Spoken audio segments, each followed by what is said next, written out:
오늘 하나님께서 우리에게 주신 말씀은 마태복음 7장 15절에서 27절까지의 말씀입니다. 제가 가진 성경 신약 신면에 있습니다. 각자의 처소에서 우리 교독으로 읽으시고 제가 읽고 또 여러분들이 읽고 마지막 절은 다 같이 함께 읽도록 하겠습니다. 거짓 선지자들을 삼가라. 양의 옷을 입고 너희에게 나아오거나 속에는 노략질하는 일이라. 그들의 열매로 그들을 알지니 가시나무에서 포도를 또는 엉겅퀴에서 무화과를 따겠느냐. 이와 같이 좋은 나무마다 아름다운 열매를 맺고 못된 나무가 나쁜 열매를 맺나니 좋은 나무가 나쁜 열매를 맺을 수 없고 못된 나무가 아름다운 열매를 맺을 수 없느니라. 아름다운 열매를 맺지 아니하는 나무마다 찍혀 불에 던져지느니라. 이러므로 그들의 열매를 그들을 알리라. 나더러 주여 주여 하는 자마다 다 천국에 들어갈 것이 아니요 다만 하늘에 계신 내 아버지의 뜻대로 행하는 자라야 들어가리라.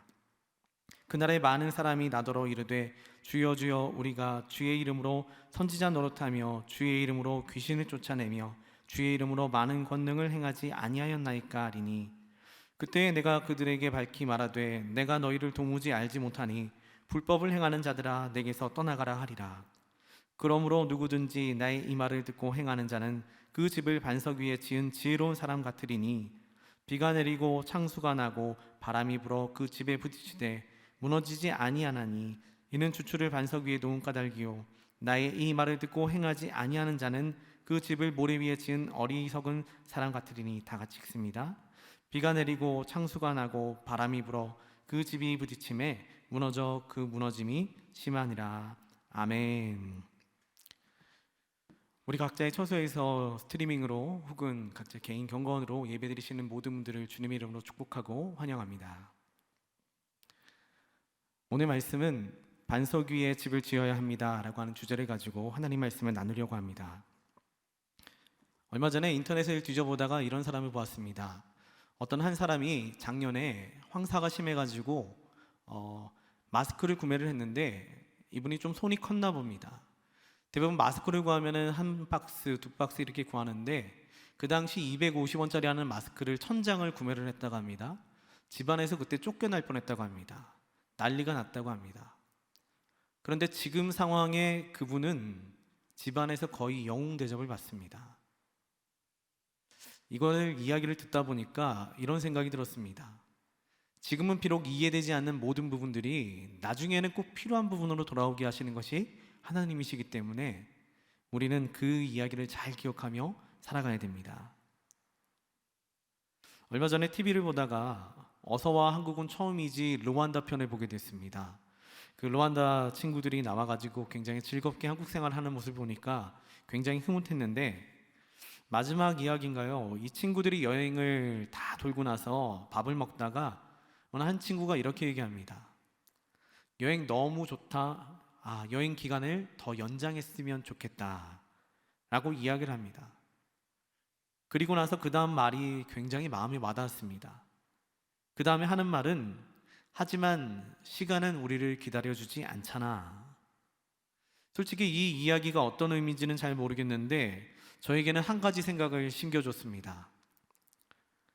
그 심겨진 아이디어가 곧 오늘 하루에 대한 후회가 내일 있지 않을까라는 생각이었습니다. 시간이라고 하는 것은 우리를 기다려주지 않기 때문에 지금 내가 한 일에 대해서 후회할 만한 일이 있다면 지금은 모르겠는데 그 다음에 가서 후회를 하든지 아니면 지금 후회할 일을 했는데 나중에 아까 마스크 많이 샀던 사람처럼 나중에 기뻐하게 될지 우리는 잘 분별하며 살아가야 됩니다. 여러분, 코로나19도 언젠가는 종식이 되겠지요. 끝날 겁니다. 언젠가는 잠잠해질 겁니다.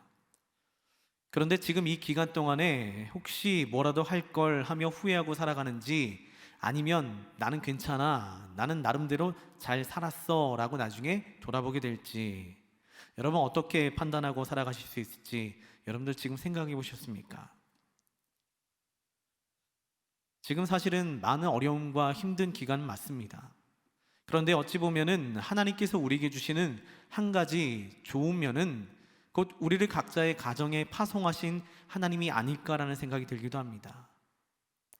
최근에 여러분들의 주시는 신방 노트를 쭉 읽는데 한 자매가 이런 얘기를 했습니다. 예배당에서 예배 못 드려가지고 조금 가슴은 아프지만, 조금 불편하지만, 우리 가정 가운데 말씀이 흘러나오고 찬양이 이제 흘러나오니까 그것도 좋은 것 같아요 라고 이야기를 썼습니다.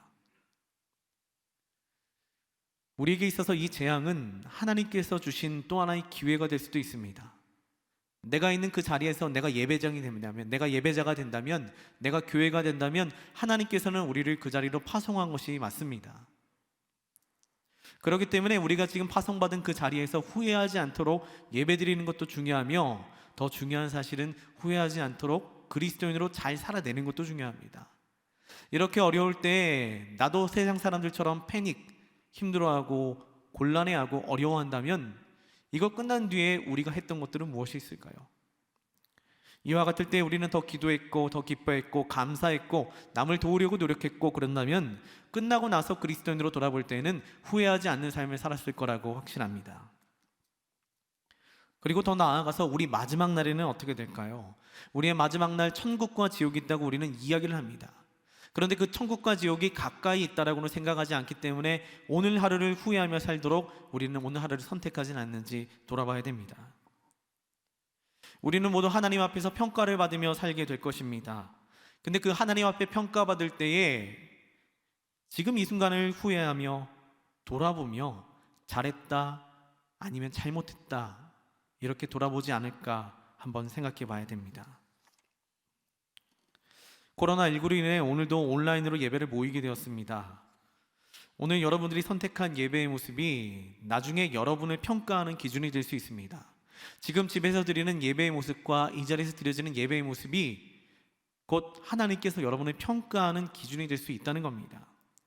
그러니 오늘도 후회 없는 하루가 되도록 최선을 다해 하나님 앞에 예배 드리시길 바랍니다.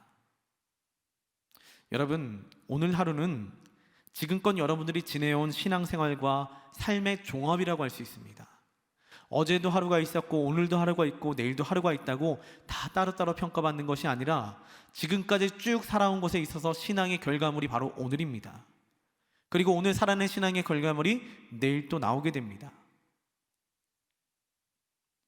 그래서 여러분들이 지금 드려지는 예배의 모습과 태도가 지금껏 여러분들이 신앙생활을 해온 쌓아온 신앙의 모습이 될 수도 있으며 습관이자 태도가 될 수 있음을 기억하며 예배 가운데로 깊게 나아가야 됩니다. 결국 하나님께서는 오늘 하루를 보시면서 당신이 지금껏 밟아온 평생을 응축한 거라고 보실 겁니다. 하나님께서는 오늘 하루를 평가할 때 내가 지금껏 어떻게 살아왔는지, 내가 지금껏 신앙생활을 어떻게 했는지를 내가 응축해놓은 이 순간을 보고 평가하실 겁니다. 그때는 내가 잘 믿었는데, 과거에는 내가 기가 막히게 하나님 섬겼는데 이후에는 다시 못 돌립니다. 지금 내가 그 얘기를 하고 있다면 이미 나의 결과물은 이겁니다. 그때는 잘했다 할지라도 지금 돌아보면 지금 후회하게 됩니다. 그 결과물이 바로 후회인 겁니다. 지금 여기에서 모든 것들이 판가름 날 수도 있는 겁니다. 그 시간은 다시 돌아오지 않습니다. 그러니 지금 이 순간을 하나님 보시기에 옳은 시간, 옳은 예배가 되기를 바라며 조금 더 나아가서 오늘 말씀은 그런 후회가 없는 그리스도인으로 살기 위해서는 세상 사람들에게 어떻게 보여야 되는지 하나님의 마음을 같이 배워보도록 하겠습니다. 오늘 말씀에서 하나님 아버지께서 우리에게 주신 말씀은 반석 위에 집을 지어야 합니다 라고 알려주십니다. 무슨 이야기인지 같이 들어가 보겠습니다. 여러분, 거짓말은 정말 나쁜 거 맞지요? 레위기에 보면은 너희는 내 이름으로 거짓 맹세함으로 내 하나님의 이름을 욕되게 하지 말라, 나는 여호와이니라. 이 이야기는 거짓말 해가지고 하나님께 영광을 가리는 일을 하지 말라, 거짓 맹세만 하지 말라가 아니라 거짓 자체가 다 나쁘다라고 얘기하는 통틀어 이야기하는 것과 마찬가지입니다. 최근에 매스컴을 통해서 다 드러나지는 않았지만 그래도 어느 정도 이단 신천지의 이면을 볼 수가 있었습니다. 꽤 충격적이었습니다. 그 중에 가장 나쁘다고 생각했던 부분이 바로 거짓말이 허용이 된다고 합니다. 쉽게 얘기해서 이 자리에서 신천지를 잡아냈다고 합시다. 그 사람들이 회심했다라고 거짓말할 수 있다는 겁니다. 그게 가장 무서웠습니다. 그런데 이 사람들의 입장은 이겁니다. 세상과 교회는 멸망당할 바벨론인데 그 바벨론으로부터 내가 사람들을 빼오는 게 뭐가 문제인데요? 그러기 위해서는 거짓말 정도는 해도 돼요 라고 한다고 합니다. 그런데 이 말은 마치 당신 몸에 소금기가 너무 가득 찼기 때문에 마실 거 찾다가 간장 들이붓는 것과 똑같습니다. 어느 시대를 지내나 변함없는 진리는 거짓말은 말이지요, 어떤 모습이라도 사람들을 미혹시키고 멸망으로 이끌게 되어 있습니다. 거짓말은 하나님께서 인정하지 않으시고 또한 우리에게도 도움이 되지 않습니다. 그와는 반대로 하나님의 진리의 말씀은 우리를 올바른 길로 인도한다는 점입니다. 예수님도 동일하게 지적을 하셨습니다. 오늘 본문의 15절 말씀을 다 같이 함께 읽어보도록 하겠습니다.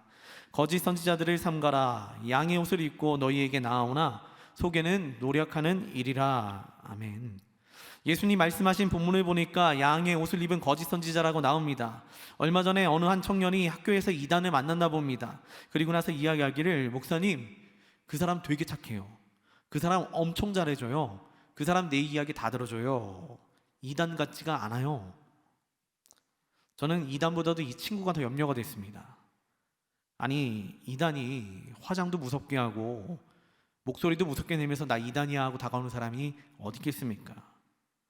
오히려 양의 옷을 입고 친절하게 양처럼 순수하게 다가와서 수단과 방법을 가리지 않고 생명을 노력하는 것이 일이라고, 그게 거짓 선지자라고 오늘 말씀이 이야기하는 것처럼 이단들도 마찬가지입니다. 그런데 사실 이는 이단만 나쁜 것이 아닙니다. 우리 안에도 친절한 악행들이 나를 미혹하며 친절한 죄들이 나를 헷갈리게 할 때가 너무 많습니다.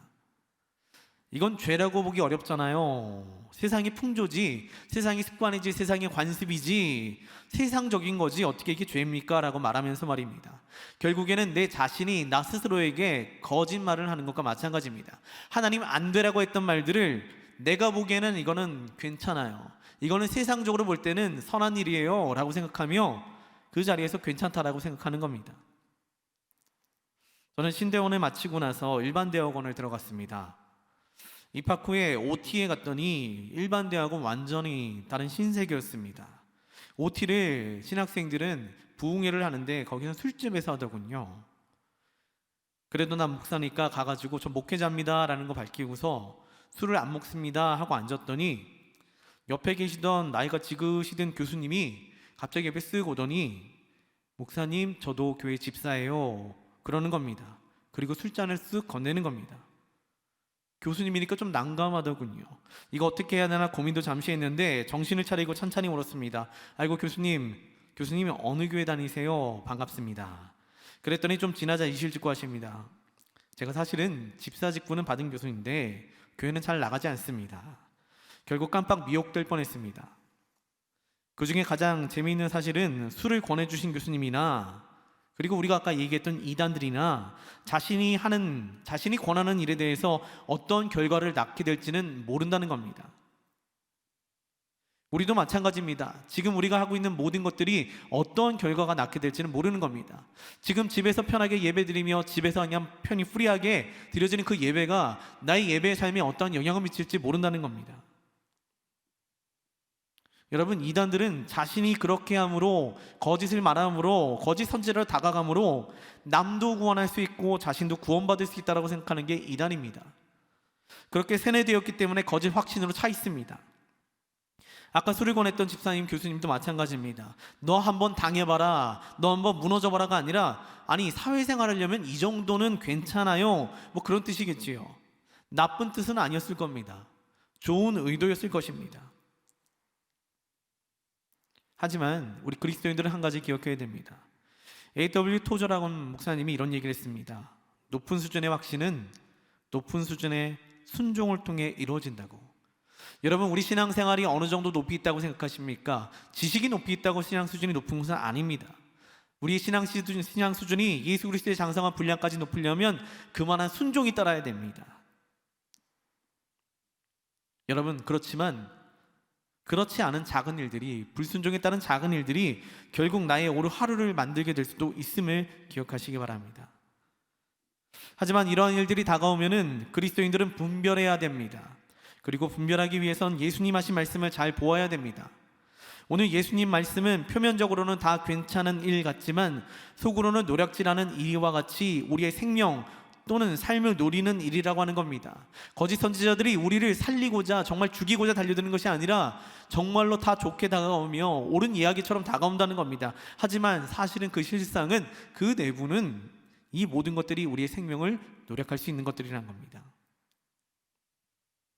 오늘 말씀을 읽으며 우리 자신에게, 내 자신에게 적용한 진리 중에 하나는 잘못된 확신과 거짓 진리는 곧 하나님 앞에 심판을 받게 된다는 것을 오늘 말씀을 통해 보았습니다.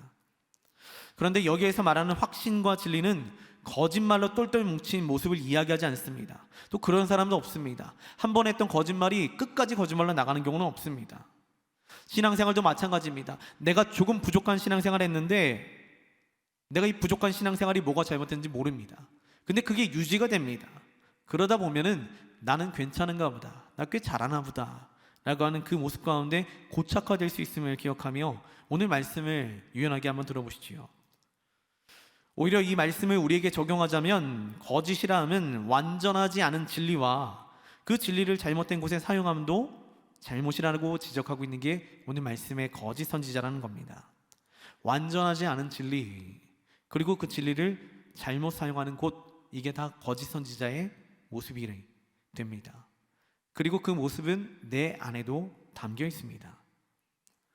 거짓 선지자가 남들을 악한 길로 보내려고 거짓말하지 않지 않습니까? 내가 너 죽이기 위해서 거짓말할 거야 라고 하는 선지자는 없습니다.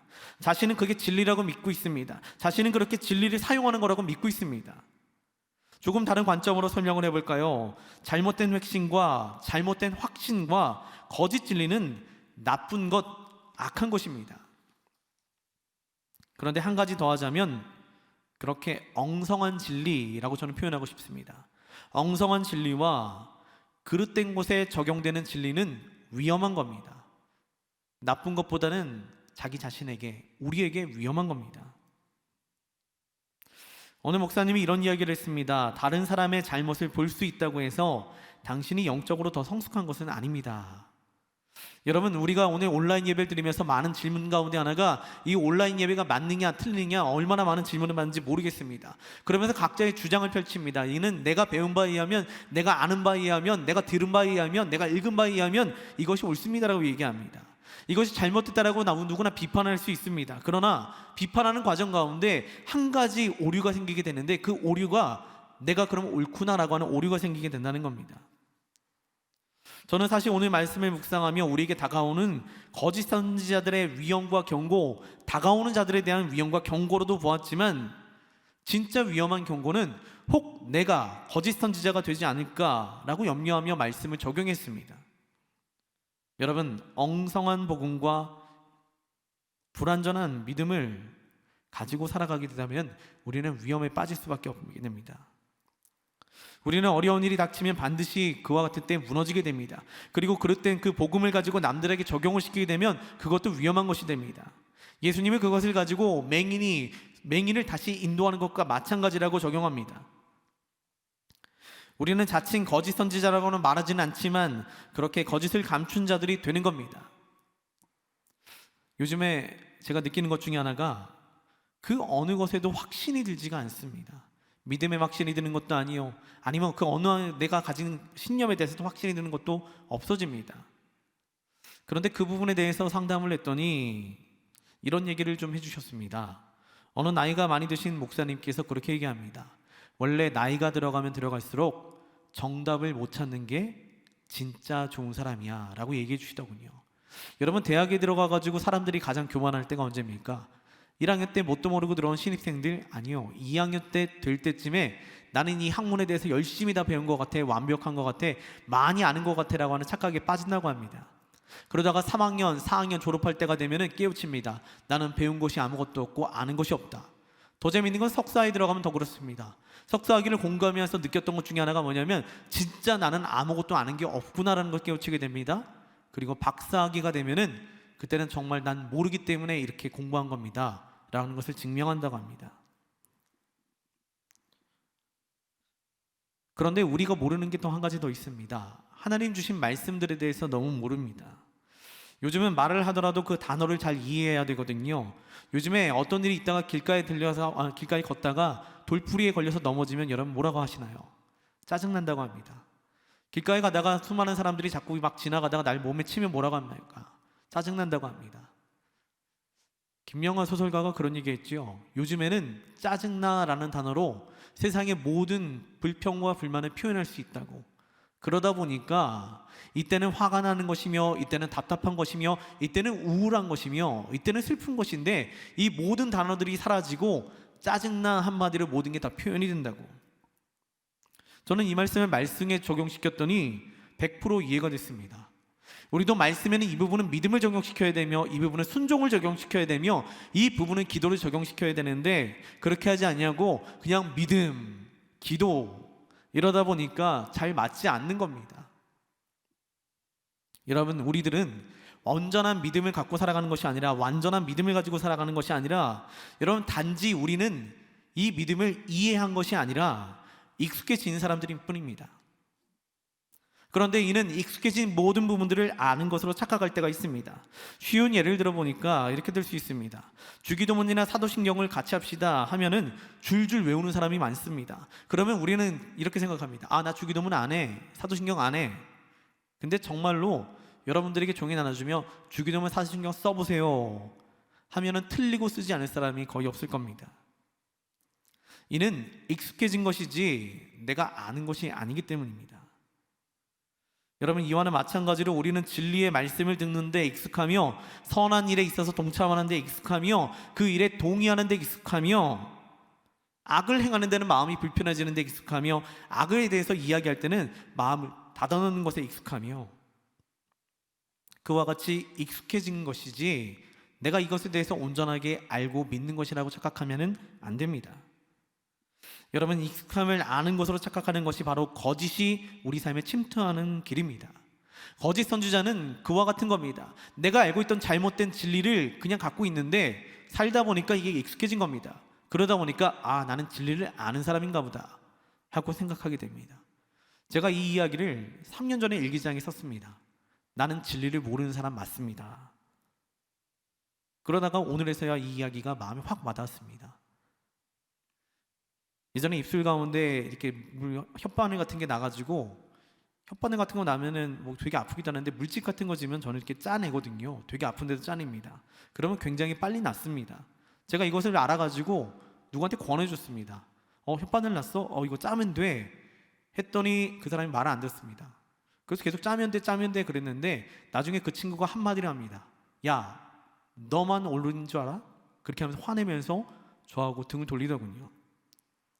저는 이 이야기가 그때 무슨 얘기인지 몰랐습니다. 나는 내가 하는 게 좋아가지고 권해줬는데 저 친구는 나한테 있어가지고 왜 네가 하는 것만 주장해? 라고 이야기하는 것과 마찬가지였습니다. 저는 이것이 엉성한 진리 가운데 나타나는 단적인 예라고 봤습니다. 요즘에 수많은 질문을 받으면서 청년들이 하는 이야기가 바로 그겁니다. 내가 하는 이야기가 왜 옳은데 당신은 왜? 이게 가장 큰 질문들입니다. 하루에도 정말로 10가지가 넘는 질문들을 받습니다. 근데 대답할 수가 없습니다. 나는 정답을 모르는, 나도 엉성한 진리를 가진 사람이기 때문에 말씀을 통해서 봐야지요. 말씀 통해서 뒤져봐야지요. 그게 나에게 있어서는 정답이었습니다. 예전에 건축학을 가르치시던 교수님과 대화를 나눈 적이 있습니다. 굉장히 흥미로운 이야기를 들려주셨습니다. 그분 이야기는 우리 모두는 공간이라고 하는데 살아간다고 합니다. 당연한 이야기 하시네 라고 생각을 했습니다. 집도 하나의 공간이고 그 안에 방도 또 하나의 공간입니다. 그렇게 그 공간을 만드는 것이 건축이라고 합니다. 공간을 만들어내는 것이 건축이요. 그리고 그 공간을 만들어내기 위해서 필요한 것이 뭐냐고 저한테 물어봅니다. 그래서 그냥 공간 하면은 벽이 있고 지붕이 있고 바닥이 있고 문도 있고 창문도 있고 여러 가지가 있어야 되겠네요 라고 이야기를 했더니만 갑자기 그 교수님께서 막대기 넷을 어디서 가져오셔가지고 바닥에가 이렇게 꼽아놨습니다. 사각형 모양으로 꼽아놓으면서 그리고 물었습니다. 혹시 이 안에 있으면 공간일까요? 아닐까요? 저는 그게 공간으로 보였습니다. 아, 공간이군요. 제가 이 이야기를 처음 이해를 못하다가 이렇게 얘기합니다. 교수님이 정자를 가리키면서 저기 기둥만 있고 지붕만 있으면 저기를 집으로 쓸 수 있나요? 라고 묻습니다. 고민했습니다. 여름이나 봄이나 가을은 쓸만한데 겨울은 견디기 힘들 것 같고 비가 오면 견디기 힘들 것 같고 집으로는 쓸 수가 없겠네요 라고 대답을 했습니다. 그런데 그 교수님 그 다음 이야기를 이렇게 이어갑니다. 스톤헨지를 아시나요? 영국의 스톤헨지를 보면은 둥그렇게 원들이 세워져 있습니다. 지붕도 없고 아무것도 없는데 사람들은 그 원 주위에 서가지고 안에 들어가 있으면은 나는 이 스톤헨지 안에 있고 밖에 있으면은 내가 스톤헨지 밖에 있습니다라고 구분한다는 겁니다. 그러니 지붕과 벽이 없어도 사람들은 기둥 몇 개만 갖다 놓으면은 나는 정말 안전한 곳에 있습니다, 공간 안에 있습니다 라고 착각을 한답니다. 그런데 그곳은 집이 아니라는 겁니다. 나를 보호할 수 있는 능력이 전혀 없다는 겁니다. 처음에는 이게 무슨 얘기인가, 왜 이렇게 어려운 얘기를 하시나 봤더니 사실 그분은 대학교 청년들 멘토로 섬기고 계신데 젊은이들을 바라보면서 안타까운 점은 이 친구들은 자신이 세워둔 신앙의 기둥 몇 개만 가지고 자신은 안전한 그리스도인이라고 여긴다고 합니다. 쉽게 말해서 주일 성수, 헌금 생활, 가끔 봉사 이런 기둥들 몇 개만 세워놓고 나는 그 안에 그리스도인, 나의 신앙이 나를 지켜주겠지, 나는 안전하겠지 라고 정의를 세우며 살아가는 모습이 그분 표현으로는 너무 위태위태하다고 이야기합니다. 기둥만 있는 집은 그 어느 것으로부터 당신을 지켜주지 못합니다. 심지어 가랑비에도 적금합니다. 그렇다면 내 엉성한 진리로 살고 있는지를 어떻게 알 수 있는지 오늘 18절 말씀을 다 같이 읽어보도록 하겠습니다. 18절 말씀입니다. 좋은 나무가 나쁜 열매를 맺을 수 없고 못된 나무가 아름다운 열매를 맺을 수 없느니라. 내가 맺는 열매들을 보면 알 수 있습니다. 내가 기도했는데 기도의 열매들이 나의 삶을 변화시킨다면 나는 좋은 기도를 맺고 있는 겁니다. 좋은 나무를 갖고 있는 겁니다.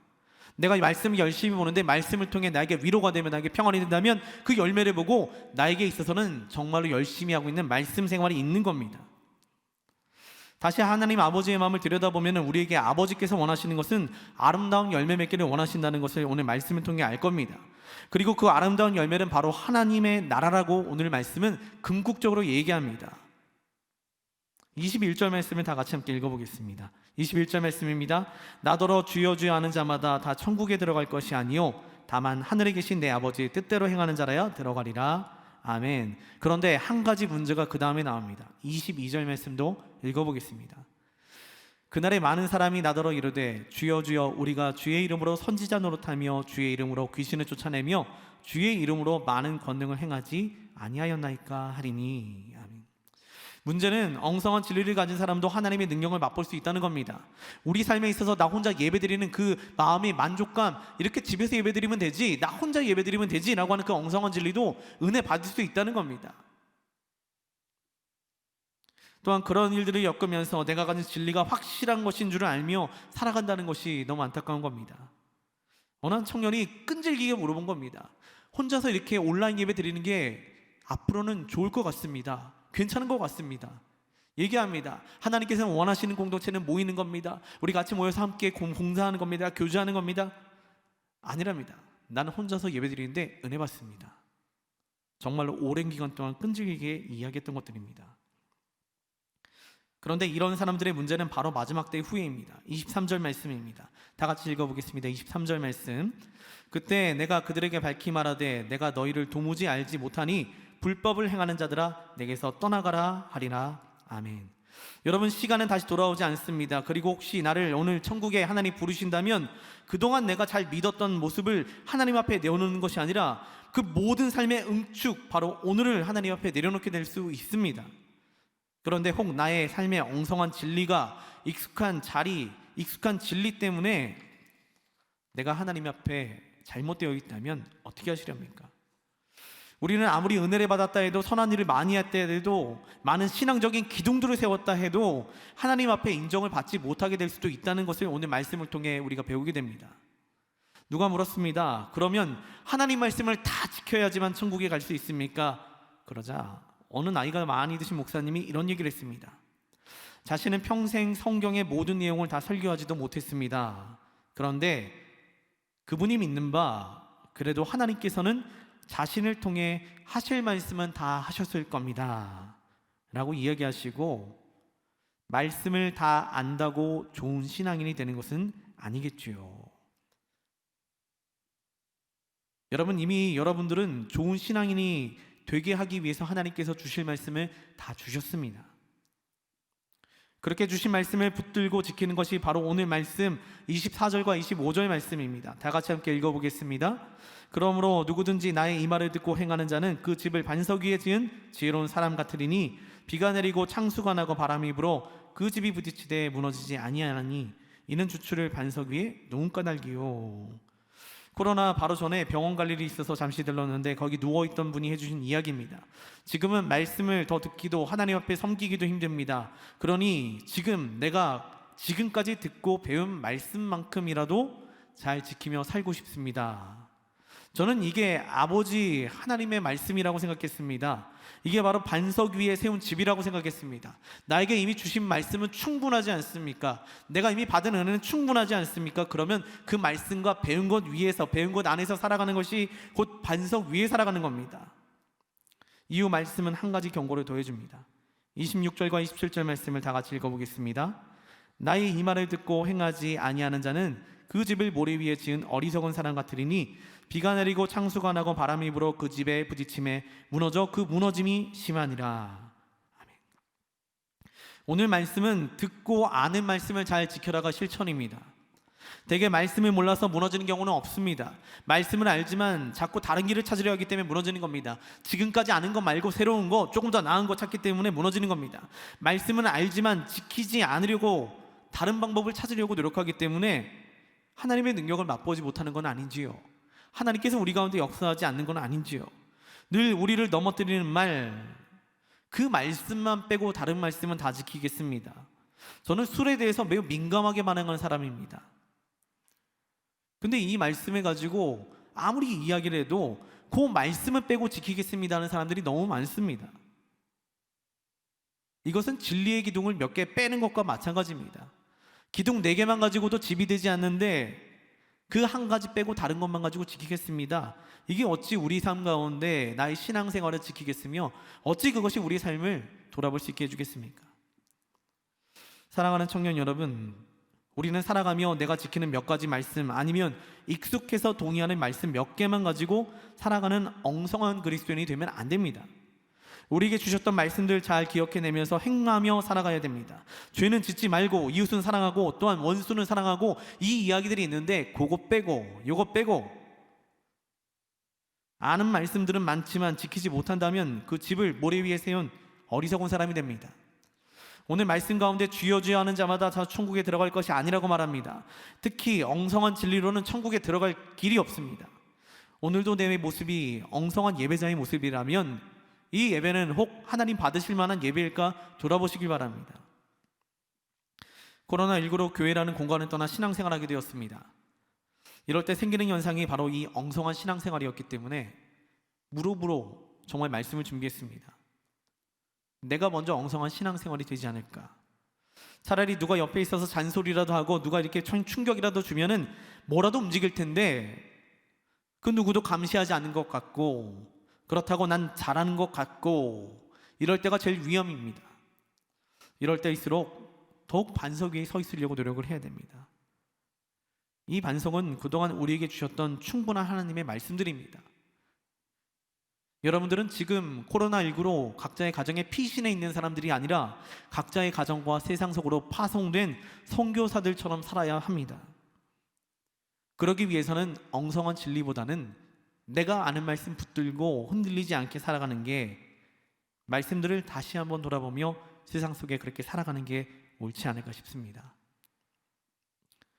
이 기간 동안에 지키려 노력하며 완성해가는 여러분들이 되시기를 주님의 이름으로 축원드리며